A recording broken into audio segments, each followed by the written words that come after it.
These are the instructions for task 4, creating a poster.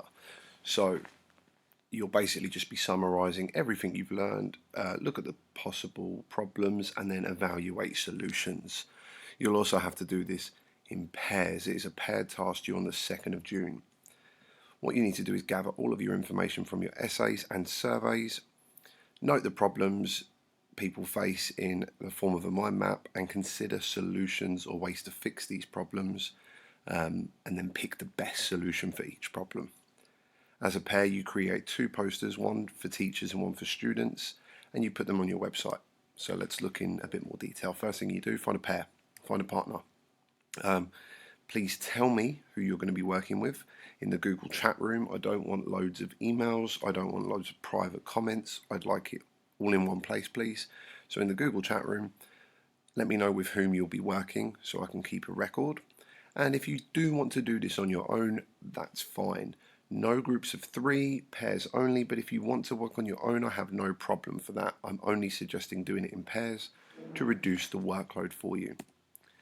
Step 2, you need to go back through your surveys, your essay, your data work, and find what problems people have been having. This could be too much work, poor internet, not enough time, bad communication, whatever. But you need to gather the problems people have been facing and mind map them, or a simple list even. What are the problems that teachers and students have been having? Then you need to think of and evaluate possible solutions. Now the difference between analysing and evaluating is analysing, you're just looking at things, and evaluating, you're choosing the best things based on the parts which you've looked at. So I've got a list of problems. I've thought of some solutions. Here's an example. If teachers report that they are having many students come to meetings, solutions could be, so I've got a teacher, they say no one's coming to their meetings.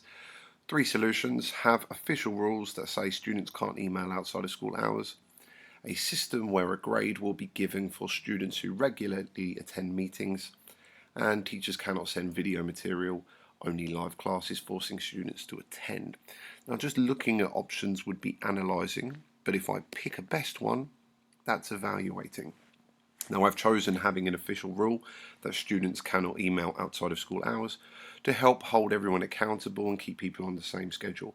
I do not think it's fair to have a grade for people who regularly attend meetings, because if a teacher's just uploading the material, maybe students don't need to attend the meetings and they shouldn't be punished because they don't need to.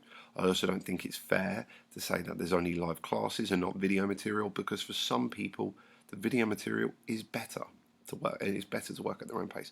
I feel like this is the fairest rules because of the reasons I've just laid out. So when you've done that, you've got a list of problems. I don't know, maybe you've got 5 problems and solutions, and you've picked the best solutions after looking at all of them. You need to make a poster detailing these problems and solutions. So 1 to teachers and 1 to students, 2 in total.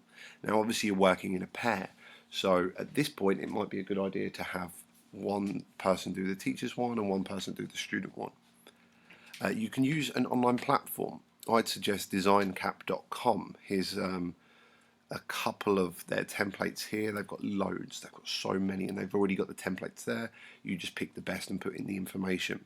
It just needs to detail the problems and the solutions, your solutions. Make sure it's nice, pretty, creative, informative. Make sure it's a really decent poster. Obviously you're grading on it, it should look good. And finally, step 5, upload them both to your website. You may want to include your names on the poster, but you can add it via the drive or simply screenshot the image, whatever works for you, whatever looks best. But do not forget, on your website you need to write a description of the task, what you did. You made a poster, why you did it, to help evaluate the problems and solutions and inform teachers and students for the future, whatever, and what the benefits are that it will help teachers and students in the future.